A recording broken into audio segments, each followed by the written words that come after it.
हम करने जा रहे हैं। व्याख्यान के प्रथम में मैं मेरे सभी गुरुवर्य वैद्य कैलासवासी बिंदु माधव कट्टी सर, वैद्य अनंत धर्माधिकारी सर, वैद्य सप्र सर देशमुख सर और अन्य बहुत सारे गुरुवर्य हैं जिनका स्मरण करते हुए आज के इस व्याख्यान की शुरुआत करने जा रही हूँ। आज के प्रथम व्याख्यान में मी सांगते ना माझा परिचय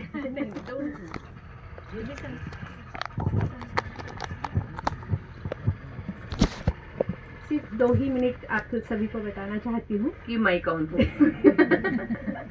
तो सभी को पता है लेकिन सभा नियमों के अनुसार बताना चाहिए मैडम, क्योंकि नए विद्यार्थियों के लिए ज़रूरी है। मैडम आयुर्वेद वाचस्पति काय चिकित्सा में है। इन्होंने डिप्लोमा इन डायटिक्स किया हुआ है। 25 साल से अधिक एक शैक्षणिक क्षेत्र में कार्यरत है। Bharatiya Sanskriti Darshan trust Wagholi integrated cancer research centre, यहाँ पर ये पंचकर्मा यूनिट के हेड थे और इनके अंडर कई सारे research projects panchakarma cancer patient के लिए पंचकर्मा ट्रीटमेंट हुए हैं। उनके साथ मैं भी जुड़ी थी उस प्रोग्राम में, मैडम के अंडर में काम कर रही थी वहाँ पर। अनेक नामांकित संस्थाओं से मैडम कार्यरत है। उनके ऑनलाइन कोर्सेज है काय चिकित्सा में पंचकर्मा के, जो 2017 से चालू है और जिससे आज तक 500 से अधिक शिष्यों को उन्होंने फ़ायदा लिया है। आपको ऑनलाइन उसकी इन्फॉर्मेशन मिल जाएंगी। उसी के साथ मैम के 2 बुक्स हैं जिनके बारे में मैंने शुरुआत में ही परिचय दिया था आपको, कि जिनका एक नाम है कि तमक श्वास एक अध्ययन और है आयुर्वेदिक आहार शाकाहार। उसी के साथ मैडम माधवाचार्य गुरुकुल मावा कोल्हटकर प्रतिष्ठान, यहाँ पर जाकर अपना ज्ञान सभी शिष्यों को देती है। उसी के साथ मैम को वैद्य खड़ीवाले वैद्यक संशोधन संस्था इनके मार्फत चरक पुरस्कार प्राप्त हुआ है ऐसे। और उसी के साथ ही मैडम हमारी जो अनंत आयुर्वेद प्रतिष्ठान है उसके विश्वस्त भी है। तो मैम का मैं स्वागत करती हूँ। धन्यवाद सुलक्षणा। सबसे महत्वपूर्ण परिचय मेरे गुरुजनों की, मैं शिष्या हूँ, ये तो मैंने आपको पहले ही बता दिया, और उनका सभी का स्मरण करते हुए आज के इस व्याख्यान की शुरुआत मैं करने जा रही हूँ। अभी पहले व्याख्यान में हमने जो देखा वो जो बातें हैं कि आयुर्वेद एक शाश्वत, अनादि, स्वभाव संसिद्धत्व, नित्य ऐसा शास्त्र है और उसकी निर्मिति सृष्टि के निर्मिति के साथ ही ऑब्जर्वेशन से हुई है। हमें मालूम है कि ज्ञान लेने की जो प्रक्रिया है उसमें एक पार्ट ऑब्जर्वेशन है। नॉलेज लेने की जो प्रक्रिया है उसमें ऑब्जर्वेशन ही एक पार्ट है, और वही बात इस शास्त्र के निर्माण के साथ साथ हमें सर ने बहुत अच्छी तरह से स्पष्ट की। लेकिन आज मैं विमान स्थान के प्रथम अध्याय से प्रथम श्लोक से थोड़ा विवेचन आज इस व्याख्यान में करने जा रही हूँ। हो सकता है कि इसमें थोड़े से क्रॉस रेफरेंस अन्य स्थान के भी होंगे, लेकिन अभी के लेक्चर में थोड़ा विस्तार कम करते हुए मैं ये सब विषय आपके सामने रखना चाहती हूँ। तो पहले हम विमान स्थान का प्रथम अध्याय रस विमान, ये एक एक श्लोक पढ़ेंगे और उसके साथ में उसका विवेचन देखेंगे। तो प्रथमोध्यायः अथा तो रस विमानं व्याख्यास्यामः इतिह स्माह भगवान आत्रेयः। इह खलु व्याधीनां निमित्त पूर्वरूप रूप उपशय संख्या प्राधान्य विधि विकल्प बलकाल विशेषान् अनुप्रविश्यानन्तरं दोष भेषज देश काल बल शरीर सार आहार सात्म्य सत्व प्रकृति वयसां मानम अवहित मनसा यथावत ज्ञेयम भवति भिषजा। अभी इसके पहले था वो निदान स्थान था। निदान स्थान में हमने कुछ व्याधि देखे हैं। वो किस प्रकार से देखे हैं? तो हेतु, पूर्वरूप, रूप, उपशय, ये निदान पंचक है जिससे हमें व्याधि ज्ञानोपाय होता है। व्याधि समझने के लिए ये सब टूल्स है। व्याधि समझना है तो उसका हेतु समझना चाहिए। व्याधि समझना है तो वो निर्माण पूर्व संपूर्ण लक्षणों से परिपूर्ण निर्माण होने के पहले भी हमें उसका ज्ञान होना चाहिए, जैसे कि पूर्व रूप अवस्था में।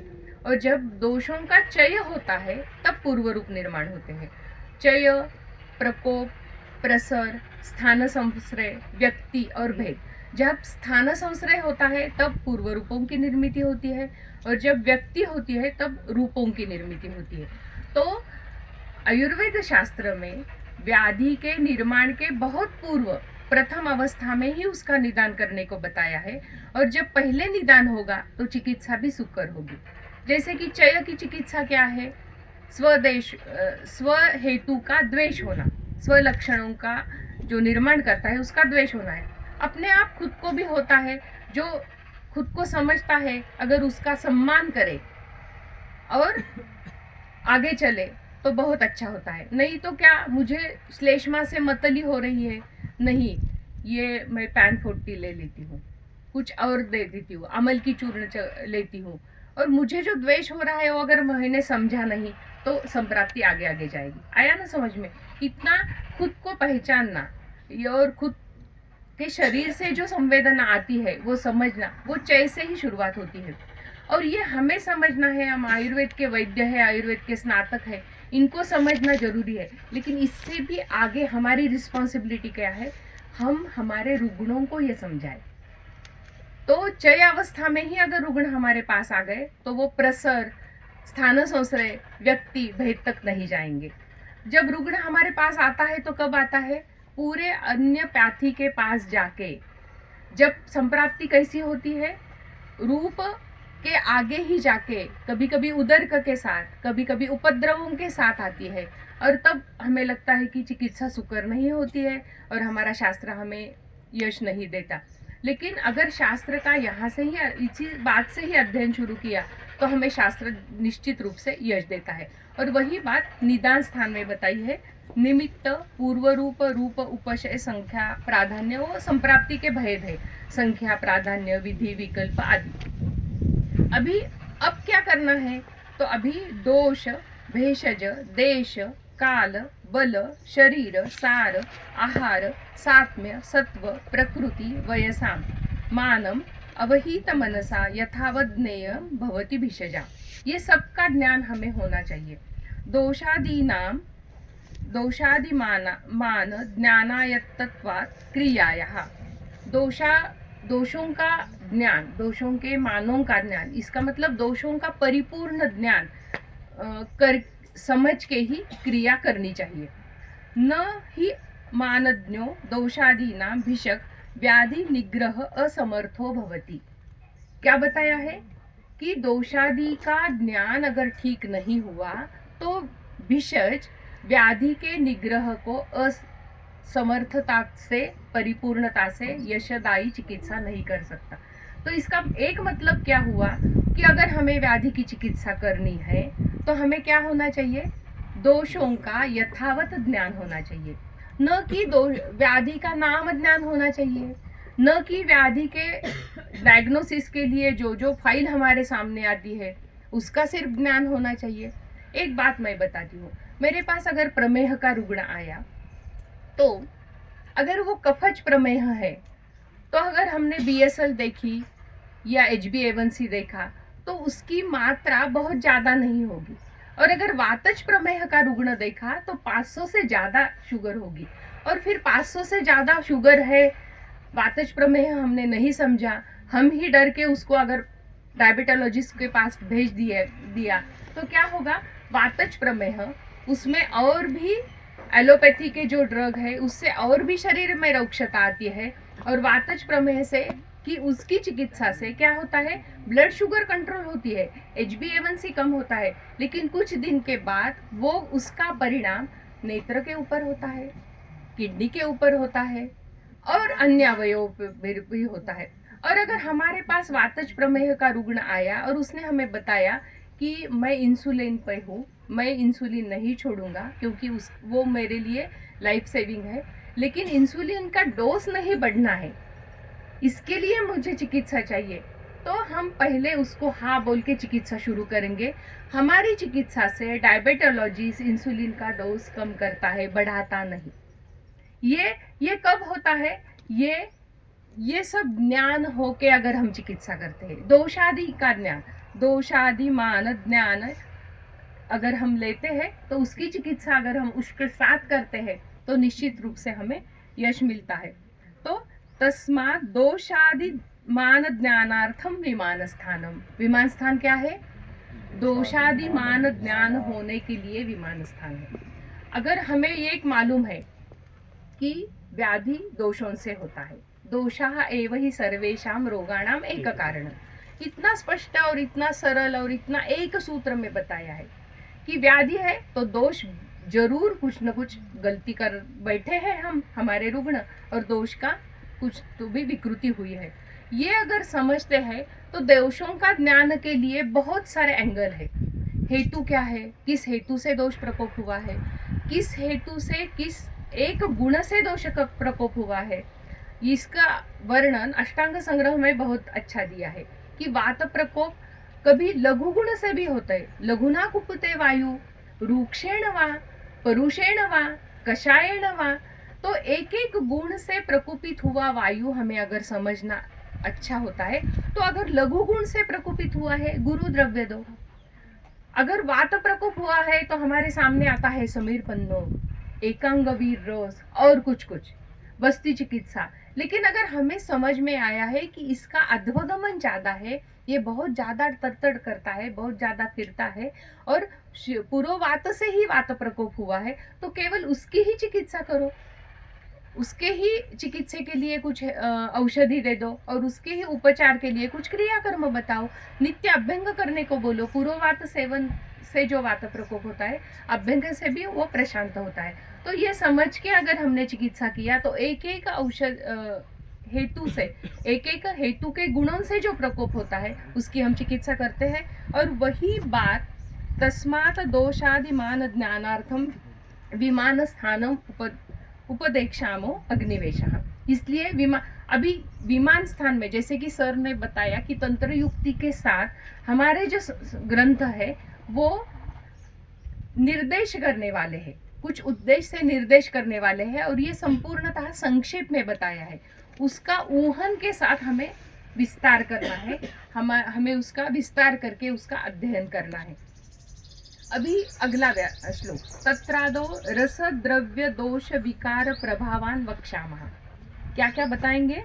रस द्रव्य दोष विकार प्रभाव।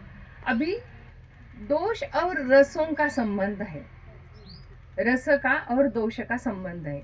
आगे उसका सभी स्पष्टीकरण यहाँ दिया है कि 3 दोष रसों से एक दोष प्रकोपित होता है, उसके विपरीत रसों से दोष प्रशमित होता है। तो पहला एक सिद्धांत बता दिया कि रस द्रव्य दोष इसका संबंध है, रस और दोषों का संबंध है। और ये जो रस है वो द्रव्याश्रित है, द्रव्य के साथ है, और उसी द्रव्य से हम आहार भी लेते हैं और उसी द्रव्य से हम चिकित्सा भी करते हैं। तो रस द्रव्य दोष विकार प्रभावान। लेकिन और एक बात है जो है प्रभावान, उसको भी हमें अच्छी तरह से समझना चाहिए। अभी देखिए हम इतने क्या बोलते हैं, सुदैवी नहीं है कि एक रस का एक हेतु सेवन करके एक लक्षण के साथ रुग्ण हमारे पास आ गए, नहीं होता। इतना कॉम्प्लेक्स लेके रुग्ण आते हैं, उसके साथ साथ कुछ ऐसे हेतु होते हैं कि जो संतर्पण करने वाले हैं, आहारीय हेतु सब संतर्पण करने वाले होते हैं। उसके साथ साथ कुछ क्रिया के हेतु जैसे कि कर्म के हेतु है, जैसे कि प्रवास है, रात्रों जागरण है, अत्यंत चिंता है, ये सब अपतर्पण करने वाले हेतु है। तो हम इतने सुदैवी नहीं है। मैं तो हमेशा बोलती हूँ कि शुद्ध वात विकार का रुग्ण जिसको देखने को मिलता है ना, वो बहुत भाग्यवान है। हमारे पास अभी संतर्पणोत्थ या अवरणजन्य वात प्रकोप के ही रुग्ण मिलते हैं, और फिर हम वात प्रकोप की चिकित्सा स्नेहन स्वेदन करने बैठेंगे तो अनुपशय ही होता है। इसका बहुत अच्छा उदाहरण सिद्धि स्थान में दिया है। तो ये हमें समझना है, रस द्रव्य दोष प्रभावान, ये हमें अच्छी तरह से समझना है। अभी षट रस की बात की है। रसाः तावत् षट, मधुर अम्ल लवण कटु तिक्त कषायाः। ये हमें अच्छे मालूम है, हमें षट रस अच्छे मालूम है, हम बहुत अच्छे आयुर्वेद के अभ्यासक हैं। आहार के बारे में भी इस रसों को हम बहुत ध्यान देते हैं, खाने में भी रसों का ध्यान अच्छी तरह से देते हैं। कषाय रस हमें पसंद नहीं, तिक्त रस हमें पसंद नहीं है, क्योंकि हम रसों के बारे में बहुत जागरूक हैं। हर दिन कुछ मधुर हो तो बहुत अच्छा लगता है, और जिनको चटपटा अच्छा लगता है उनको लवण, अम्ल, पानी पूरी या रगड़ा पैटीज ये बहुत अच्छा लगता है। हम रसों के बारे में बहुत ध्यान देते हैं। हमारे रुग्ण हमारे से भी बेहतर ध्यान देते हैं, ठीक है ना। वो एक साथ दो कॉम्बिनेशन एक साथ करके हमारे पास आते हैं। मधुर मधुर फल है और उसमें और मधुरतम दूध डाला है। एक एक बात तो मुझे इतना समझ में नहीं आता कि किसने ये बनाया, ये सीताफल रबड़ी है ना, ये किसने बनाया और क्यों बनाया। हमारे वैद्य के लिए, रुग्णों को निर्माण के लिए बनाया, ठीक है, वो बात अलग है। तो ये बात है, षट रस है, मधुर अम्ल लवण कटु तिक्त कषाय। इसका बहुत अच्छी तरह से हमें अध्ययन होना चाहिए। आगे क्या लिखते हैं वो बहुत महत्वपूर्ण है। ते सम्यक उपयुज्यमानाः शरीरम यापयन्ति। इसका सम्यक प्रयोग शरीर को सब देता है, यापन देता है। इसका मतलब अर्थ क्या है? इसका सम्यक प्रयोग शरीर को बल देता है, शरीर को वर्ण देता है, शरीर के अग्नि का रक्षण करता है, मांस का संहनन देता है, मज्जा का बल भी बढ़ाता है, इंद्रियों को भी ये अच्छा स्वास्थ्य देता है। अगर हमने तिक्त रस या कटु रस ज्यादा दिया तो नेत्र के ऊपर परिणाम नहीं होगा, क्योंकि नेत्र प्रधानतम पित्त का अवयव है। समझ में आया ना। तो केवल सम्यक उपयुज्यमानः रस ही शरीर के यच्च यावत केश से लेके नख तक सभी का स्वास्थ्य रखते हैं। इसके ऊपर हमारी श्रद्धा होनी चाहिए। इसलिए ये रसों का ज्ञान अच्छा होना चाहिए। केवल उसका टेस्ट और उसके मैं तो हमेशा बोलती हूँ कि दो बातें हैं, प्रिय और हितकर। जो प्रिय होता है ना वो हितकर होता है क्या नहीं मालूम है। यहाँ पर सब प्रिय, सुनने को प्रिय, देखने को प्रिय, लेकिन वो हितकर है क्या नहीं ये हमें समझना चाहिए। पहले हमें समझना चाहिए और फिर हमारे रुग्णों को समझना चाहिए। अगर उसके हेतु उसको पसंद है लेकिन वो उसके लिए हितकर है क्या नहीं ये हमें देखना चाहिए। तो मधुर अम्ल कटु तिक्त कषायाणाम सम्यक उपयुज्यमानः शरीरम यापयन्ति।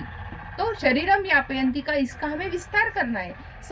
सभी धातु, अग्नि, स्रोतस, इंद्रिय, मनोबल, ओजोबल सबके लिए ये सम्यक प्रयोग आवश्यक है। नहीं तो बहुत तीखा खाने से क्रोध बढ़ता है, मन के ऊपर परिणाम हो रहा है, तो सभी के ऊपर परिणाम होता है। उसके आगे बहुत महत्वपूर्ण है, मिथ्योपयोज्यमानस्तु खलु दोष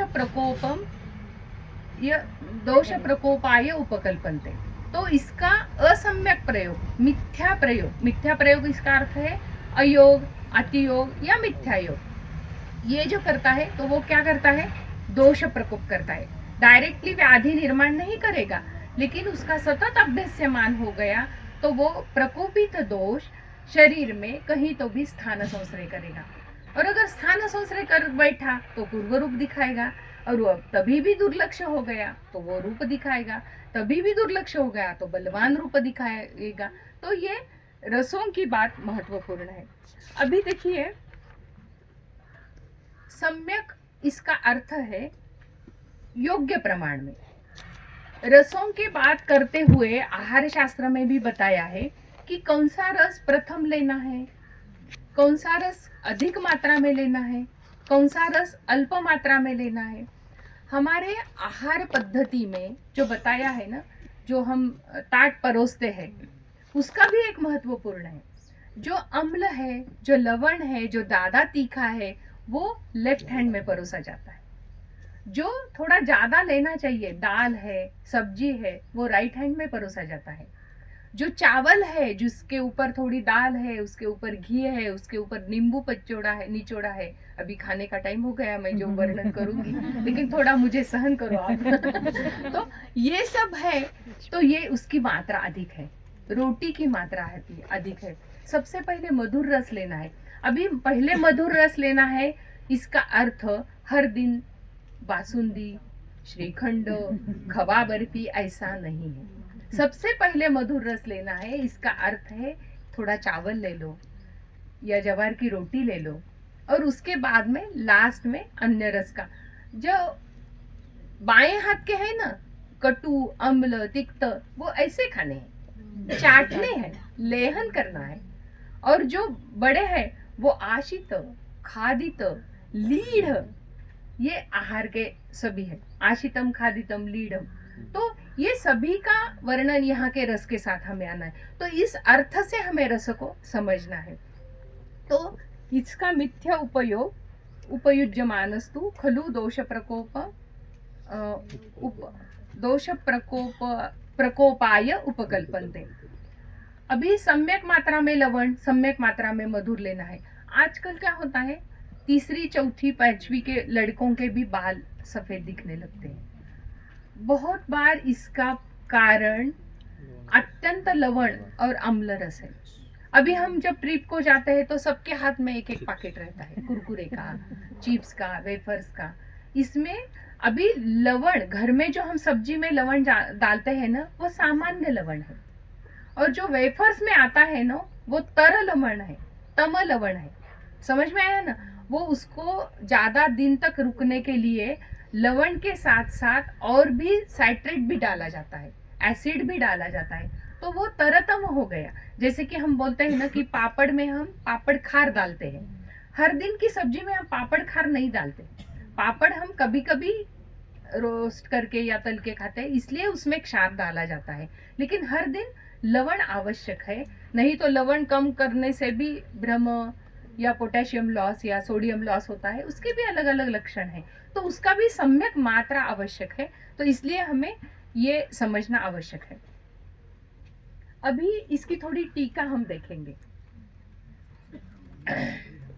अभी चिकित्सक के लिए दोष, हाँ एक मिनट, एक बात बताती हूँ। चिकित्सक के लिए दोष और भेषज महत्वपूर्ण है। मैंने क्या बताया कि रस का परिणाम दोषों के ऊपर होता है, लेकिन हम तो चिकित्सक है।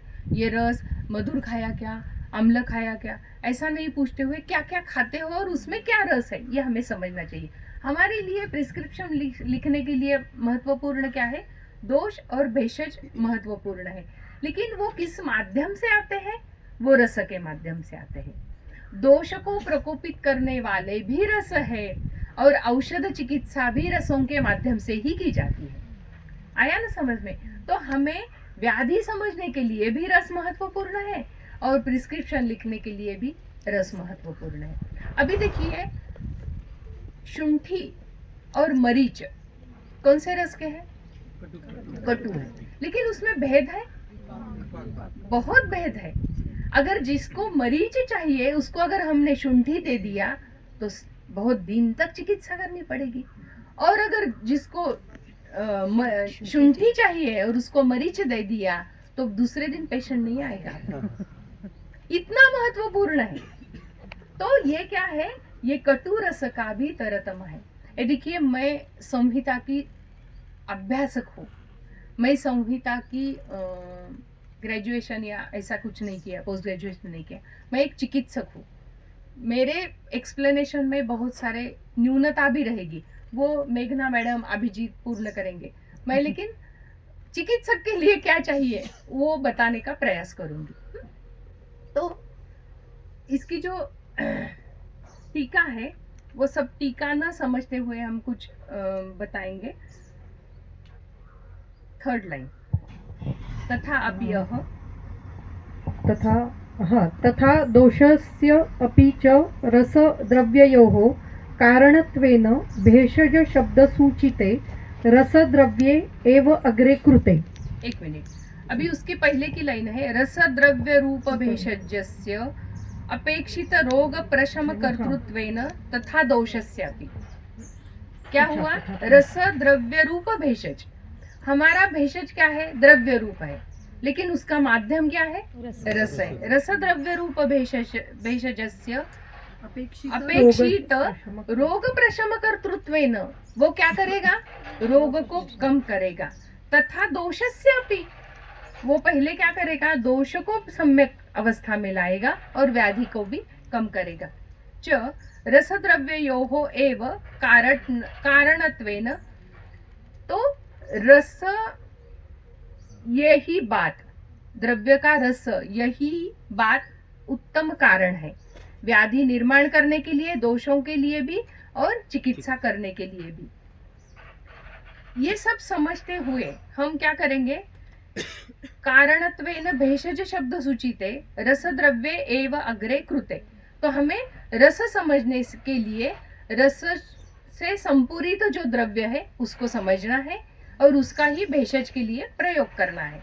पश्चात तु दोष ग्रहण गृहीतो दोष विकारो प्रकृष्टो भावः, ये समझना है। और सबसे महत्वपूर्ण बात आती है प्रभावः शक्ति ही इत्यर्थः। मैंने बताया कि एक रस से या एक दोष के ऊपर परिणाम होके व्याधि होके हमारे पास रुग्ण नहीं आते, तो वो सम्मिलित होता है मधुर अम्ल का भी। कभी कभी जो कॉम्बिनेशन आजकल आहार में मिल रहा है ना, वो बहुत गलत है। हम उसकी विरुद्ध से भी तुलना कर सकते हैं, या कभी कभी उसको, क्या मैं तो उसको जुगाड़ ही बोलती हूँ। आहार द्रव्य निर्माण करने में बहुत, अभी जैसे मैंने एक उदाहरण दिया सीताफल रबड़ी का, और भी बहुत सारे हैं। बटर स्कॉच आइसक्रीम, या ठीक है, लेकिन बटर स्कॉच श्रीखंड, या आइसक्रीम में फ्रूट सैलेड। पहले आइसक्रीम में तो बहुत तम गुरु ऐसा दूध है और उसमें हमने फल डाल दिए, तो कितना ये गुरुतर के भी आगे होगा, तम के भी आगे होगा। और ऐसा मात्रा कितनी खानी है ये भी इम्पोर्टेंट है। ये अगर आपने एक चम्मच खा लिया और नित्य व्यायाम करते हैं ना तो कुछ नहीं होगा, लेकिन बहुत अच्छा लगता है, प्रिय है। ये बात आगे भी आ जाएगी। तो ऐसा इसका अध्ययन हमें करना चाहिए।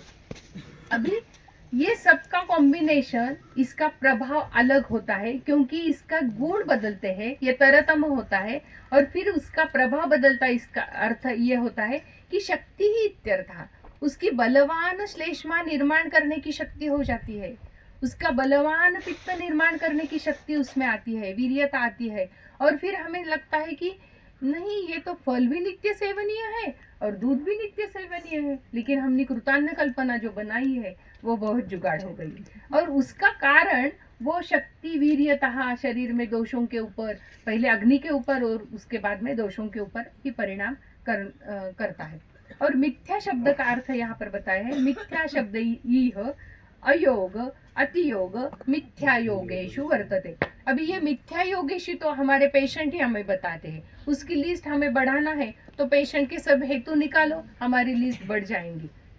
लेकिन अयोग भी उतना ही इम्पोर्टेंट है, अयोग भी उतना इम्पोर्टेंट है। अभी क्या होता है देखो, हमारे रिलेटिव्स जो परदेश में जाते हैं और वहाँ पर क्या एक कस्टम है कि स्पाइसेस नहीं यूज करना है, भाई बिल्कुल ब्लैंड डाइट लेना है। और उनके जो छोटे छोटे बच्चे होते हैं ना, वो जन्मतः से केवल हरिद्रा और घी इतना ही डालते हैं, उसमें मिर्ची नहीं है, दालचीनी नहीं है, लवंग नहीं है, तो ये अयोग होता है उनके लिए। और फिर उनमें जो संप्राप्ति होती है, नित्य प्रतिशा है, त्वक विकार है, बहुत सारे ऐसे लोग हैं जिनको एटोपिक डर्मेटाइटिस होता है, बहुत सारे उपचार होते हैं, लेकिन उनके आहार में कटु रस, तिक्त रस बिल्कुल नहीं होता। ये भी एक कारण होता है, क्योंकि उससे अग्नि उद्दीपित ही नहीं होता है ना। तो ये भी हमें समझना चाहिए।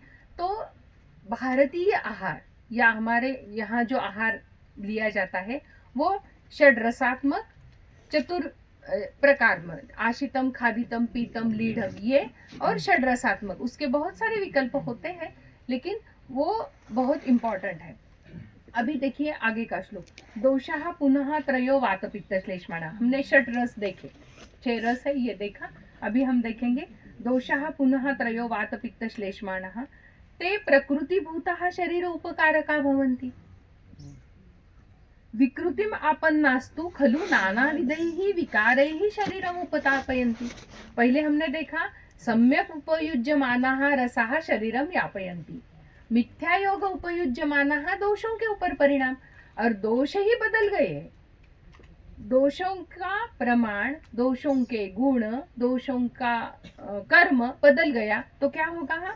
विकृतिम आपन्नास्तु खलु नानाविधैः विकारैः शरीरम उपतापयन्ति। ऐसा नहीं है कि मुझे पित्त प्रकोपित होने के रस से अम्ल पित्त हो गया, कटु तिक्त आहार रस से मुझे अम्ल पित्त हो गया, लेकिन एक अलग व्यक्ति को कटु तिक्त रस से ऊर्ध्व रक्तपित्त भी हो सकता है, क्योंकि उसका शरीर पहले से ही पित्त दोष से उपचित होगा, वो जंगल देश में रहता होगा, वो उसका स्वभाव थोड़ा सा संतापी होगा, तो उसी कटु तिक्त से मुझे अम्ल पित्त होगा, लेकिन अन्य को रक्त पित्त भी होगा। नाना विधैः विकारैः शरीरम उपतापयन्ति। आया समझ में?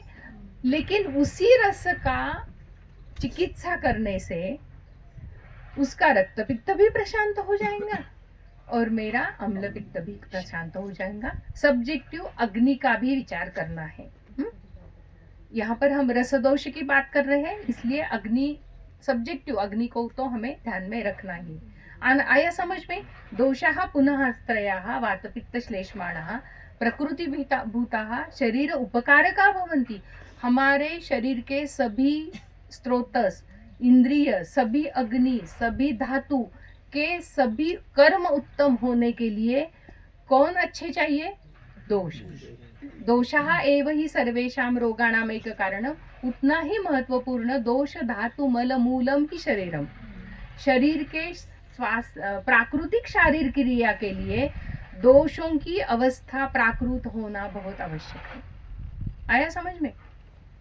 अभी आगे का हमें सबको बाय हार्ट है। अभी आगे के श्लोक, तत्र दोषम एकैकं त्रयस्त्रयो रसाः जनयन्ति त्रयस्त्रयश्च उपशमयन्ति। अभी इसके आधार पे तो हमारा पेज चल रहा है ना, तो हमें ये पाठ है सभी को। तद यथा कटु तिक्त कषायः वातं जनयन्ति मधुर अम्ल लवणस्त्वेन शमयन्ति। वात का शमन के लिए मधुर अम्ल लवण है और प्रकोप का कारण हमें मिला है कटु तिक्त कषाय। कट्वाम्ल लवणः पित्तं जनयन्ति मधुर तिक्त कषायः स्त्वेन शमयन्ति। मधुर अम्ल लवणः श्लेष्माणं जनयन्ति कटु तिक्त कषायः स्त्वेन शमयन्ति। अभी हमने दोष प्रकोप समझ लिया, एखादे रुग्ण में वात प्रकोप समझ लिया, लेकिन उसके आहार में कटु तिक्त और कषाय ये रस समझने के हमारे हेतु निकालने की फर्स्ट स्टेप है। आया ना समझ में? वात प्रकोप के लक्षण है और हमने उसके प्रकोप के हेतु समझने के लिए हम प्रोसीड हो गए। उसका आहार समझा, उसका विहार समझा, उसके आहार के सभी द्रव्यों की मात्रा समझी, और हमें समझ में आ रहा है कि वो नित्य गुरु सेवन करता है, नित्य दिवास्वाप करता है और नित्य अव्यायामी भी है, और उसके सांधे जख गए हैं, उसकी कटी स्तंभ है, कटी शूल है, चल नहीं सकता। शूल और स्तंभ के कारण हमने समझ लिया ये वात व्याधि है और हमें हेतु ये मिल रहे हैं, तो क्या समझना चाहिए? ये परतंत्र वात प्रकोप है। और तभी भी हम उसको मधुर आम्ल लवण देते बैठेंगे तो क्या होगा? अनुविषय होगा। तो इसका अर्थ है हमें दोष समझना बहुत इंपॉर्टेंट है, और दोष के आधार पर ही दोष कैसे प्रकोपित हुए ये भी समझना बहुत इंपॉर्टेंट है, और उसके अनुसार ही हमें औषधों की योजना करनी है। एक उदाहरण सिर्फ यहाँ पर मैंने परतंत्र प्रकोप का दिया, तो यहाँ पर हमें स्वतंत्र दोष प्रकोप और परतंत्र दोष प्रकोप ये केवल वात का होता है ऐसा नहीं, वो ये पित्त का भी होता है, ये श्लेष्मा का भी होता है, वो भी समझना है। केवल कटु तिक्त कषाय से वात प्रकोप समझ लिया और स्निग्ध मधुर दे दिया, ऐसा नहीं करना चाहिए। लेकिन जहाँ पर केवल वात प्रकोप है, शुद्ध वात प्रकोप है, वहां पर इसी प्रकार के सभी हेतु है, कटु है, तिक्त है, या उष्ण रुक्ष का अधिक सेवन है, या केवल जागरण भी हो सकता है, अत्यधिक चिंता भी हो सकती है। वो भी वात प्रकोप का हेतु है, तो उसके अनुसार हमें चिकित्सा करनी चाहिए। अभी कटु से वात प्रकोप है तो उत्तम रस कौन सा है? मधुर है। तिक्त कषाय से है तो अन्य मधुर, अम्ल और लवण। तो ये क्रम भी हमें याद होना चाहिए।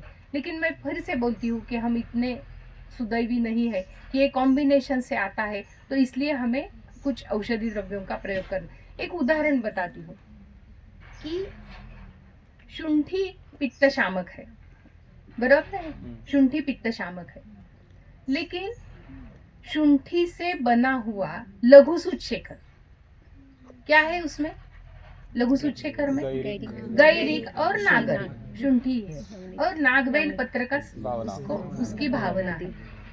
बहुत अच्छा कल्प है। पित्त की चिकित्सा के लिए विश्व भेषज शुंठी का प्रयोग और उसके आगे जाके थोड़ी बलवान पोटेंसी है वो लघु सूचशेखर की। सभी जगह सूचशेखर की जरूरत नहीं पड़ती, सुवर्ण सूचशेखर की तो बहुत कम जगह पे पड़ती है। तो हम केवल धान्यक मुस्ता शुंठी, पहले शुंठी, फिर धान्यक मुस्ता शुंठी, फिर लघु सूचशेखर, फिर सूचशेखर और फिर सुवर्ण सूचशेखर। इस प्रकार से अगर हम औषधि की योजना करते गए तो हमें जल्दी यश मिलता है। लेकिन ये कब कर सकते हो? जब हेतु निकालते हो, हेतु के रस का ज्ञान करते हो, तब उसके बारे में। अभी शुंठी कैसा है? कटु है, हमें कटु रस का प्रयोग करना है पित्त के शमन के लिए। उसी प्रकार अगर कटु रस से वात प्रकोप हुआ है तो मधुर का प्रयोग करना है। तो मधुर का प्रयोग करते समय हम क्या प्रयोग करेंगे? मधुर औषधि द्रव्य बताइए मुझे। ज्येष्ठमध और घृत और शतावरी। शतावरी बहुत अच्छी भेषज है। हाँ? शतावरी तिक्त भी है और मधुर विपाक की भी है। अभी एक बात बताती हूँ कि आहार रस से काम करता है और भेषज विपाक से काम करता है। तो तब हमें विपाक का भी ज्ञान होना चाहिए। शतावरी का प्रयोग अच्छा होगा क्योंकि वो मधुर विपाकी है, बल्य है। आया समझ में? तो जब हेतु समझते हैं, आहार का अभ्यास करते हैं, तो रस के ऊपर भी ध्यान देना है। औषध का चयन करते हैं तो रस, द्रव्य, विपाक, प्रभाव विशेषण, ये सभी का अध्ययन करते करते हमें प्रिस्क्रिप्शन लिखना है। और वही बात बेसिक कंसेप्ट्स के साथ विमान स्थान में समझनी है। आया समझ में? तो यहाँ से हम रस और उसका दोषों के ऊपर परिणाम और रस और उसके दोषों के शमन के लिए प्रयोग ये समझेंगे। अभी रस क्या करते हैं? दोष बढ़ाते भी है और दोष कम भी करते हैं। तो वो षट रस के बारे में हमें समझना चाहिए। अभी देखिए, हम गुडुचि का प्रयोग, अर्क का प्रयोग चिकित्सा में करते हैं, लेकिन उसका अति प्रयोग हो गया तो वात प्रकोप होता है। ये इसकी टीका में भी दिया है। तेन अर्क गुडुच्चादीनां तिक्तानामपि वातजनकत्वे न दोषः। अभी हमें गुडुचि किस में देनी है? जहां पर हमें श्लेष्मा, क्लेद कम करना है वहां पर देनी है, और तब जाके हमारे शरीर में तिक्तता आनी चाहिए। तिक्त से शरीर को उपचित होना चाहिए और फिर वात के गुण भी बढ़ने चाहिए, और फिर जो संतर्पण के गुण प्रभाव शरीर के ऊपर हुआ है वो कम हो जाएगा। इसलिए गुडुचि जैसे रसायन है वैसे वो क्लेद के ऊपर भी काम करती है, मांस के ऊपर भी काम करती है, मेद के ऊपर भी काम करती है। रक्त के लिए तो उत्तम है। रक्त में जो क्लेद है उसका भी वो शोषण करती है। इस प्रकार से हमें वो उसका प्रयोग करना चाहिए। तो ये इस टीका में भी बताया है। अभी यहाँ पर देखिए क्या दिया है? कटु तिक्त कषायः वातं जनयन्ति, मधुर अम्ल लवणास्तु एनं शमयन्ति।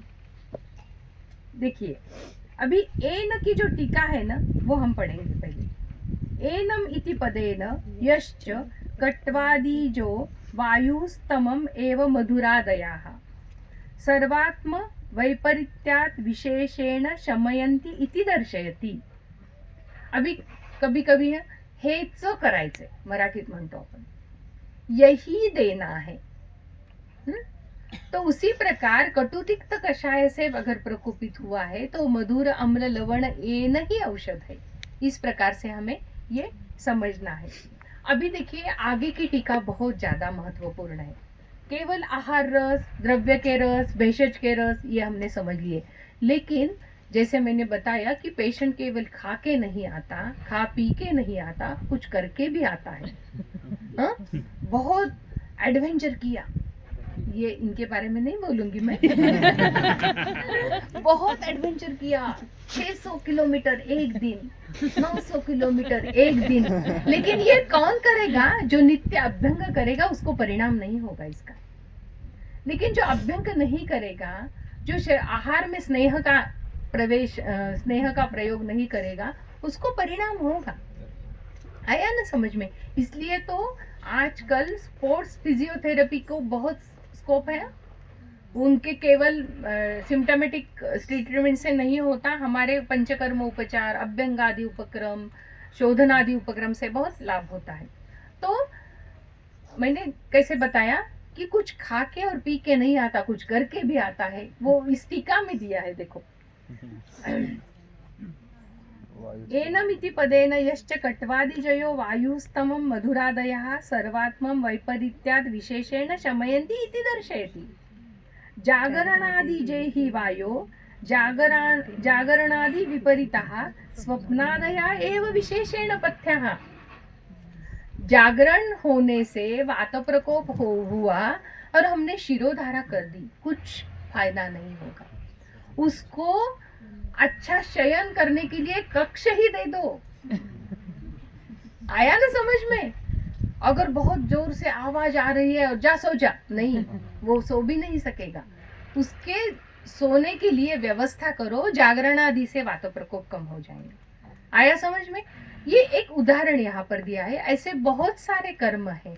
जैसे ये प्रकार के रुग्ण हमारे पास बहुत आते हैं, इतनी चिंता करते हैं और हमारे औषधियों से कुछ फायदा नहीं होता। कुछ दिन पहले एक चिंता चिता तक ले जाती है, ऐसा कुछ गाना था। चिंता चिता था। आया समझ में? आजकल के हमारे रुग्ण में इतनी चिंता है, बच्चा स्कूल में गया, वहां देर से आ गई, चिंता। बच्चों को बार बार प्रतिशय हो रहा है, चिंता। इससे उसको अस्थमा तो नहीं होगा, इतने बड़े बड़े नाम लेके हमारे पास आते हैं। अस्थमा के बाद उसकी लंग की ब्रीदिंग कैपेसिटी तो कम नहीं होगी। ये कहाँ से नॉलेज लाते हैं? गूगल से मालूम नहीं। उसको अरे ओमकार बताओ, ओमकार करने को बताओ, ये नहीं देखते। गूगल के ऊपर देखते हैं बार बार प्रतिशय होने से अस्थमा होता है, अस्थमा से ब्रोंकियल कॉन्स्ट्रिक्शन होता है, लंग कैपेसिटी कम होती है, एल्विलाई काम नहीं करते, उसके बाद और क्या होता है, फाइब्रोसिस तक जाती है। ये सब हमारे पेरेंट्स को मालूम है। आया समझ में? तो जागरण का यहाँ पर उदाहरण है। हर एक रुग्ण में चिंता है और कभी कभी वृथा चिंता है। जो मैंने उदाहरण बताए वो वृथा चिंता है। कुछ कारण भी होते हैं चिंता के, उसके लिए उसका सॉल्यूशन निकालना चाहिए। सॉल्यूशन न निकालते हुए कितना भी रौप्य सुवर्ण सुच्छेकर भी दिया तो भी कुछ नहीं होगा। आया समझ में? हम थोड़ा आगे जाएंगे। रस दोष सन्निपाते तु ये रसा यही दोषैः समान गुणाः समान गुण भूयिष्ठा वा भवन्ति ते तान् अभिवर्धयन्ति विपरीत गुणाः विपरीत गुण भूयिष्ठा वा शमयन्ति अभ्यस्यमानाः इति। एतत् व्यवस्था हेतोः षटत्वम् उपदिश्यन्ते रसानां परस्परेण असंसृष्टानां त्रित्वं च दोषाणां।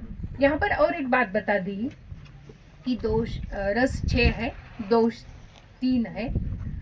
समान गुण से उनके समान गुण से वो बढ़ते हैं, विपरीत गुण से वो कम होते हैं। लेकिन और एक बात है, शमयति अभ्यस्यमानः, ऐसा भी बताया है।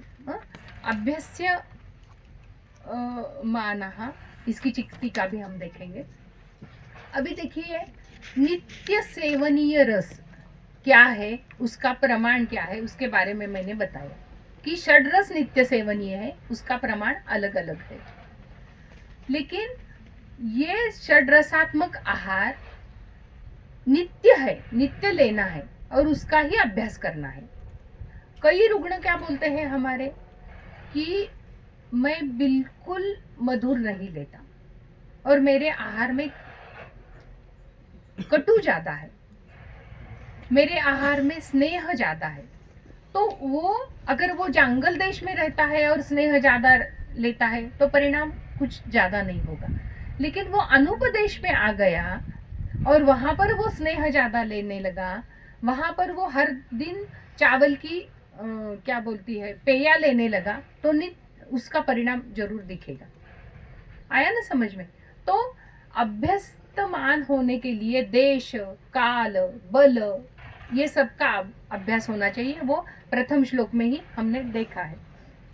तो रसदोष सन्निपाते तु ये रसाः ये दोषैः समान गुणाः समान गुणभूयिष्ठा वा भवन्ति ते तान् अभिवर्तयन्ति, विपरीत गुणाः विपरीत गुणभूयिष्ठा वा शमयन्ति अभ्यस्यमानः। अभी हर दिन के आहार में कुछ मधुर है, कुछ कटु दिखता है, तो वो शरीर के दोषों को सम्यक रखने के लिए उपयुक्त है। उसका योग्य प्रमाण भी और उसका नित्य अभ्यास भी। केवल मधुर खाएगा नहीं चलेगा, केवल तिक्त खाएगा नहीं चलेगा। सभी का सम्यक प्रयोग अपने अपने प्रमाण में लेने से शरीर में दोषों का नित्य नियमित निर्माण और नित्य नियमित क्षय भी होता है। जैसे सर ने एक उदाहरण दिया कि व्यायाम से नित्य दोष क्षय होता है, उसी प्रकार नित्य षड्रस आहार से भी प्रथम अवस्था पाक से लेके तृतीय अवस्था पाक तक दोषों का निर्माण होता है। प्रथम अवस्था पाक में श्लेष्मा निर्माण होता है, द्वितीय अवस्था पाक में पित्त निर्माण होता है और तृतीय अवस्था पाक में वात की निर्मिति होती है। तो वात की निर्मिति होती है, इसका मतलब अधोवात निर्माण होता है ऐसा नहीं है। संपूर्ण शरीर को कटुत्व, लघुत्व, परुषत्व, योग्य प्रकार का रुक्षत्व मिलता है और अपने आप सृष्ट मलत्व भी आता है। सृष्ट सभी जो धातु शरीर से बाहर जाने वाले हैं उसको सृष्टत्व रहता है। ये कटु विपाक का सम्यक कर्म है। प्रथम विपाक में श्लेष्मा निर्माण होता है तो आहार को बोलस निर्माण होता है। योग्य अवस्था में उसको स्निग्धता भी आती है, द्रवता भी आती है और परिणमन के लिए वो आहार परिणाम कर भाव में ये। लेकिन ये रसदोष सन्निपात से होता है। सभी रसों का योग्य प्रकार में संसर्ग और सन्निपात जब करते हैं, लेते हैं, तब ये प्राप्त होता है। अभी सन्निपाते इति अंतःशरीर मेलके, उसकी टीका दी है। सन्निपाते इति अंतःशरीर मेलके तू शब्दो विशेषे तेन विपरीत गुणोः एव विशेषेण विपरीत गुण भूयिष्ठे अपि अपेक्षया क्षमयन्ति इति दर्शयति। तो अभी समझ में आता है हमारे स्पष्ट रस ही दोषों को निर्माण करते हैं और रस ही दोषों को शमित भी करते हैं। अभी यहाँ पर अभ्यस्यमाना की भी टीका दी है। अभ्यस्यमाना इति सुकृत उपयुज्यमानः, इसका मतलब क्या है? सम्यक उपयुज्यमानः। ये बात पहले श्लोक में, दूसरे श्लोक में भी बताई थी। अभी देखिए, ये 7 दिन मधुर खाऊंगा, दूसरे 7 दिन कटु खाऊंगा, ऐसा तो नहीं होता। आहार तो षड्रसात्मक चाहिए। और फिर उसके विकल्प हर प्रदेश में नहीं, हर घर में भी बदलते हैं। हर घर में भी आहार निर्माण करने का, रस का प्रयोग करने का एक अलग अलग तरीका होता है। लेकिन उसका सम्यक परिणाम सर्वसमावेशक होता है और आरोग्य भी बढ़ता है। लेकिन ये जो संसर्ग सन्निपात है, उसके बहुत सारे विकल्प होते हैं। संसर्ग विकल्प विस्तरो हे एषाम अपरिसंख्ययो भवति। विकल्प भेदात अपरिसंख्येयत्वात्। तो ये जो विकल्प होते हैं संसर्ग और सन्निपात से, ये जो अनेक प्रकार के होते हैं, उसका उस व्यक्ति के लिए, स्वास्थ्य के लिए जो उपयुक्त है उसका हमें अभ्यास करना चाहिए। और ये कैसे समझ में आता है? अगर मेरे पास महाराष्ट्र के ही रुग्ण आते हैं तो मुझे मालूम होता है कि वहाँ की आहार पद्धति क्या है। और मैं गुजरात में प्रैक्टिस में आ गई, यहाँ के लोग बड़े बड़े ग्लास लेके बहुत खट्टा छाछ पीते हैं, तो मुझे ये मालूम होना चाहिए उसके दोष के लिए वो खट्टा छाछ कारणीभूत है, उसका प्रमाण कारणीभूत है, या उसका लेने का काल कारणीभूत है। आया समझ में? अगर मैं राजस्थान में जाती हूँ तो वहां पर बहुत घी, उनके स्वीट तो देखिए ऐसा घी निचोड़ता है, मूंग का हलवा ले लो या मालपुआ ले लो, बहुत अच्छा लगता है। लेकिन वो वहां पर अपेक्षित है। वो मूंग का हलवा मैंने कोकण में जाके या केरल में जाके खाना शुरू कर दिया तो मुझे जरूर त्वक विकार होगा। समझ में आया ना? तो ये परिणाम हमें देश का भी समझना चाहिए। इतने सारे विकल्प है, इतनी सारी अंशांश कल्पना है। अभी हेतुत्व जिसको आता है ना, अगर हमने सामान्य मधुर रस खाया, चावल का मधुर रस खाया, रोटी का मधुर रस खाया, दूध का मधुर रस लिया, तो वो हेतुत्व को प्राप्त नहीं होगा। लेकिन हमने गुड़, शक्कर और दूध और शक्कर का मिलाया हुआ मधुर कृतान्न कल्पना, वो हेतुत्व को प्राप्त होगी। जैसे कि बासुंदी है, रबड़ी है। कभी कभी दिवाली के दिन में छोटी कटोरी ठीक है ना, लेकिन रबड़ी बनाना है, अच्छा दूध है बहुत सारी, और 2 दिन में ही बहुत मात्रा में खा ली, तो वो जरूर हेतु। और वो किसने खाना है? जिसने सवेरे व्यायाम किया है। सही में अभी दूध के जो प्रकार है ना, जैसे कि खीर बनाई है, पायस बनाया है, बासुंदी बनाई है, रबड़ी बनाई है, और उससे भी ज्यादा वो दूध से हम चक्का बना के श्रीखंड बनाते हैं, पनीर बना के सब्जी बनाते हैं। देखिए ये तरतम है, सामान्य तर और तम। ये केवल मधुर खाता हूं व्याधि हुआ है ऐसा कोई रुग्ण नहीं बोलेगा आपको। आपको क्या बोलेगा? मैं हफ्ते में 3 दिन पनीर खाता हूं क्योंकि मैं जिम में जाता हूं। मुझे उसने बताई है क्वांटिटी, इतना पनीर खाना ही है। उसके साथ मैं हफ्ते में 2 दिन 4 केला खाता हूं क्योंकि मुझे जिम इंस्ट्रक्टर ने बताया है। देखो कितना मधुरतम हो गया। और वो उसकी बॉडी तो अच्छी है, मसल स्ट्रेंथ अच्छी है, लेकिन उसको त्वचा विकार हो गया। समझ में आता है? उसका हेल्थ अच्छा है, क्या वो बोलते हैं ना आप 6 पैकेट्स, वो सब है। बहुत अच्छा है, बाइसेप्स है, ट्राइसेप्स है, वजन उठा सकता है, कुछ भी कर सकता है, लेकिन उसको त्वक विकार है। क्योंकि ये मधुरतम के कारण शरीर में क्लेद बढ़ा है और उसने त्वक मांसाश्रय में स्थान संश्रय किया है। उसको अगर आप बोल दीजिए कि ये कम, ये छोड़ दो, तो वो बोलेगा नहीं नहीं, वो प्रोटीन से क्या होगा, फिर प्रोटीन क्या होगा। लेकिन देखिए सामान्य प्रोटीन भी आवश्यक है। अभी मैं रस छोड़ के प्रोटीन बोलती हूँ, सामान्य प्रोटीन भी आवश्यक है और उससे भी काम चलता है। इसलिए हमें द्विदल धान्य का भी आहार में प्रयोग किया है। मुद्ग है, मसूर है, मकुष्ठ है, और ठंडी के दिन है तो माश भी ले लो, ये भी प्रोटीन के ही सोर्सेस है ना। गोदुग्ध है, प्रोटीन के ही सोर्सेस है। तो इसके ऊपर हमें उसको शिफ्ट करना चाहिए। अभी देखिए ये तरतमत्व, मधुरत्व, इसका उल्लेख यहाँ पर संसर्ग सन्निपात के टीका में भी दिया है।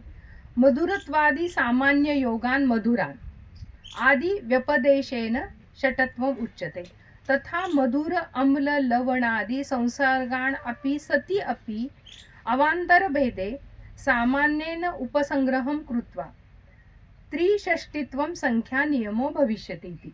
तो षटरस दिए हैं, लेकिन उसके विकल्प के साथ वो बहुत सारे नंबर में है, त्रिषष्टित्वम इति।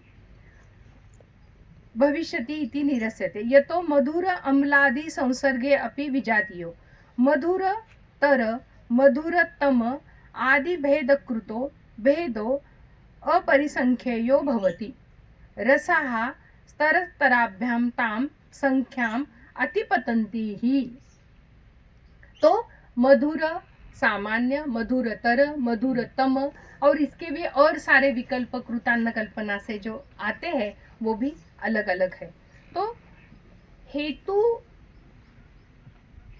रस के साथ समझने के लिए हे रस तर और तम तो नहीं है ना, ये हमें समझना चाहिए, क्योंकि हमने बताया कि षड्रस आवश्यक है, सम्यक उपयुज्यमाना ही शरीरम यापयन्ति, लेकिन मिथ्या योग उपयुज्यमाना विकारा भवन्ति। तो जो मिथ्या योग है ना वो एक तो अयोग भी हो सकता है, मिथ्या योग भी हो सकता है और उसका तरतम प्रमाण भी हो सकता है। अभी आगे का एक श्लोक लेके हम रुकेंगे क्या? हाँ। हाँ, तो एक श्लोक लेके हम रुकेंगे। तत्र खलु अनेक रसेषु द्रव्येषु अनेक दोषात्मकेषु च विकारेषु रस दोष प्रभावम् एकैकशेन अभिसमीक्ष्य तम ततो द्रव्य विकारयोः प्रभावतत्वं व्यवस्थेत। अभी देखिए हमने 6 रस देखे, उसके विकल्प तरतमत्व से उसकी अपरिसंख्येय संख्या भी देखी, उसका परिणाम शरीर के ऊपर जो संयुक्त परिणाम सन्निपात संसर्ग से होता है तो उसका प्रभाव भी हमने देख लिया, और वो प्रभाव से भी कुछ शरीर के ऊपर यापन का भी काम करते हैं और विकार का भी काम करते हैं। अगर षड्रस सम्यक परिणाम में प्रमाण में लिए तो वो यापन का काम करेंगे, और एक तरह एक तम और सभी तरह तम लिया तो वो प्रभाव से व्याधि भी उत्पन्न करेंगे। यहाँ तक हमने देख लिया। अभी अनेक रसेषु द्रव्येषु अनेक दोषात्मकेषु च विकारेषु, अनेक रस के साथ अनेक द्रव्यों के साथ हेतु सेवन करके उसका परिणाम क्या होता है? दोषों के ऊपर परिणाम होता है, और क्या होता है? विकार की निर्मिति होती है। रस दोष प्रभावम एकैकेशेन अभिसमीक्ष्य ततो द्रव्य विकारयोः प्रभावतत्वं व्यवस्थित। तो हमें चिकित्सा करने के लिए ये सभी बात समझनी चाहिए। रस दोष प्रभाव का एकत्रित क्या कर्म होता है, और उसके द्रव्य का परिणाम, आहार्य द्रव्य का परिणाम विकार निर्माण करने के लिए क्या है, और भेषज द्रव्य का परिणाम विकार के प्रशमन के लिए क्या है, ये हमें समझना चाहिए। और वो समझने के लिए हमें प्रभाव तत्व, उसका परिणाम, उसका कार्यकारित्व, उसका शक्तित्व, उसकी वीर्यता, ये हमें समझनी चाहिए। अभी अनेक रस के औषध भी हम एक साथ प्रयोग करते हैं। ऐसा नहीं कि इसको केवल तिक्त रस दे दो, ऐसा नहीं होता है, क्योंकि अगर हमें मालूम है कि उसको तिक्त रस से हमें वात शमन करना है, लेकिन लघु गुण का भी हेतु सेवन हुआ है, तो थोड़ा गुरु भी उसमें ऐड करना चाहिए, ऐसा, या थोड़ा सा अल्प मधुर भी ऐड करना चाहिए। ये भी हमें समझा के चिकित्सा करनी पड़ती है। जैसे मेरे गुरुवर्य कैलाशवासी बिंदु माधव गट्टी सर की, उनकी एक चिकित्सा की पद्धति थी। वो पहले चिकित्सा करते थे अग्नि के ऊपर। एक बार अग्नि अच्छा हो गया तो फिर उस चिकित्सा जाती थी धातु बल के ऊपर, और धातु बल की चिकित्सा करते समय पहले वो सिद्ध क्षीर का प्रयोग करते थे, और केवल अग्नि उद्दीप्त होने के बाद, श्लेष्मा पूरा कम होने के बाद, सिद्ध क्षीर से बल प्राप्त होने के बाद वो सिद्ध स्नेह की चिकित्सा करते थे। और उनका एक कहना था कि रुग्ण सालों साल आपके पास नहीं आना चाहिए। ये अवस्थानुसार चिकित्सा करने के बाद जब आप उसको रसायन चिकित्सा देते हो, सिद्ध स्नेह देते हो, जब वात पित्तोत्तर अवस्था आने के बाद स्नेह देते हो, तो आपने ही रुग्ण को बोलना चाहिए, ये शमन स्नेह के होने के बाद मेरे पास आना नहीं, आप बिल्कुल ठीक रहेंगे, आपको सभी विधि का पालन करना है। ये उनकी चिकित्सा की पद्धति थी। लेकिन वो हमेशा हमें बोलते थे, जब तुम सिद्ध क्षीर का प्रयोग करते हो तो शतावरी, गुडूची, बला, उसके साथ थोड़ी शुंठी डाल दो। तो ये भेषज कल्पना का एक सामान्य सिद्धांत है, भूयसाम अल्पम ही विजीयते। तो सभी गुरु स्निग्ध देते समय उसमें थोड़ा कटु और पाचन धर्म का भी औषध देना चाहिए, और ये हमें हमेशा चिकित्सा में प्रयोग करना पड़ता है। अभी देखिए यही बात यहाँ पर बताई, तत्र च अनेक रसद्रव्यस्य अनेक दोष विकारस्य च प्रत्येक रसदोष प्रभाव मेलकेन प्रभावं कथयन् रस संसर्ग दोष संसर्गयोः अपि तादृशम एव प्रभावं कथयति। यही बात मैंने बताई कि सभी का मेलक करके वो जो परिणाम हमें दिखता है वो प्रभावम कथयति। अभी यहाँ पर एक हेतु का उदाहरण मैं देती हूँ, फिर खाने की बात आ रही है, हमें भी भूख लगी है, लेकिन ये श्लोक के बाद मैं रुकने वाली हूँ। अभी देखिए दही और चावल सबको पसंद है, नहीं पसंद आपको, ठीक है, अच्छे है अच्छा कॉम्बिनेशन आपको पसंद है, लेकिन दही चावल जो बनाया जाता है उसमें मसाला मिर्ची का तड़का लगाया जाता है, बहुत अच्छे लगता है। हाँ, और साउथ में तो दही भात, हाँ क्या बोलते हैं, कर्ड राइस, हाँ फ्राई, हाँ कर्ड राइस, ये और बहुत अच्छा लगता है। लेकिन अगर दही स्वयं उष्ण है, अम्ल विपाकी है, और उसमें हमने मसाला मिर्ची का तड़का लगा दिया, और वो मिर्ची भी कैसी रहती है, उसमें सभी मसाला भरा हुआ रहता है, उसमें हिंगू भी रहता है, जीरा भी रहता है, शाहजीरा भी रहता है, मीरा भी रहता है, धनिया भी रहता है, और वो सूखा के बनाते हैं और उसका तड़का बहुत अच्छा लगता है। लेकिन और एक बनाने की रेसिपी है, पहले चावल बनाना, उसमें कुकुम्बर घिस के डालना, उसमें दही डालना और उसमें मिर्ची का तड़का लगाना। रायता नहीं, चावल में ही कुकुम्बर डालना है। हाँ देखिए, चावल आप्य प्रधान है, कुकुम्बर आप्य प्रधान है, दही अम्ल उष्ण है, और तड़के में जो मिर्ची है वो भी अम्ल उष्ण है। अभी वो पेट में जाके वो ही कंफ्यूज होगा, क्या करूं, श्लेष्मा को बढ़ाऊं या पित्त को बढ़ाऊं होगा ना फिर वो करेगा दोनों को भी बढ़ाता हूं। इस प्रकार के, ये मैं इसलिए उदाहरण दे रही हूँ कि इस प्रकार से जुगाड़ करके हेतु का अभ्यस्यमान करके हमारे पास रुग्ण आते हैं। तो एक एक का अभ्यास करके हमें औषधि द्रव्यों का चयन करना चाहिए, लेकिन ये इतना आसान नहीं है। ये हम हर दिन जब सीखते हैं ना, हर दिन जब अभ्यास करते हैं ना, तो निश्चिती आती है। ऐसा नहीं है कि एक बार परीक्षा देना, पास होना ये बहुत अलग बात है, उसके बाद प्रैक्टिस को बैठने के बाद हर दिन परीक्षा है, हर दिन अभ्यास करना जरूरी है। इसलिए मैंने ये उदाहरण दिया है कि इसलिए सबसे महत्वपूर्ण बात है हमारे आयुर्वेद शास्त्र के अभ्यास करने की, जो है वो स्वस्थ वृत्त का अभ्यास, कृतान्न कल्पना का अभ्यास, रस द्रव्यों का अभ्यास और चरक सूत्र स्थान का 26 चैप्टर का अभ्यास। आया समझ? तो ये यहाँ तक हम रुकते हैं, आगे का अध्याय में हमारे अग्नि शांत होने के बाद दूंगी। धन्यवाद, आप सभी ने सुना, और इसमें जो जो कुछ अच्छा था वो मेरे गुरुवर्य की देन थी।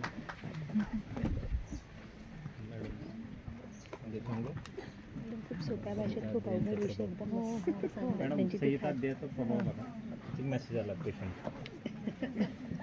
तिसऱ्या नंबरचा मेसेज समीरचा का जीर्ण झालाय, दही भात खाऊ, अजीर्ण झालाय, दही भात खाता है तो का, इनके पेशेंट का इनको मैसेज आया है अभी। देखिए, मुझे अजीर्ण हुआ है, मैं दही भात खा सकता हूँ क्या? देखिए, ये देखो, बहुत बार ऐसा होता है, साउथ में अगर हम जाते हैं ना, तो जब अजीर्ण होता है तो वो इडली खाते हैं। कोकण में जाते हैं तो अजीर्ण होने के बाद मऊ भात खाते हैं या पतला पेया खाते हैं। और हमारे यहाँ तो एक ऐसा जोक भी है कि मेरे पेशेंट ने मुझे पूछा था, आप बोल रहे हो हल्का हल्का खाओ, तो मैं तलिया हुआ भजिया खा सकता हूँ क्या? क्योंकि वो हल्के हैं, ऊपर आते हैं तो ये उनकी गलती नहीं है। गए 100 साल में हम हमारा आयुर्वेद आहार शास्त्र अलग रख के कुछ अलग मायने से ही आगे जा रहे हैं, इसका ये परिणाम है। हमें ये सब बदलना है, हमें ये सब समाज में इसका प्रस्थापित करना है, तब जाके हमारे रुग्ण हमें ऐसे नहीं पूछेंगे।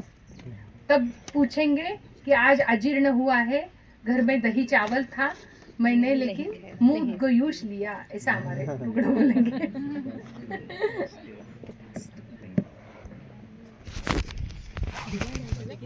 हाँ, नहीं, पूछते तो है हाँ, ये भी है, अगर वैद्य को पूछ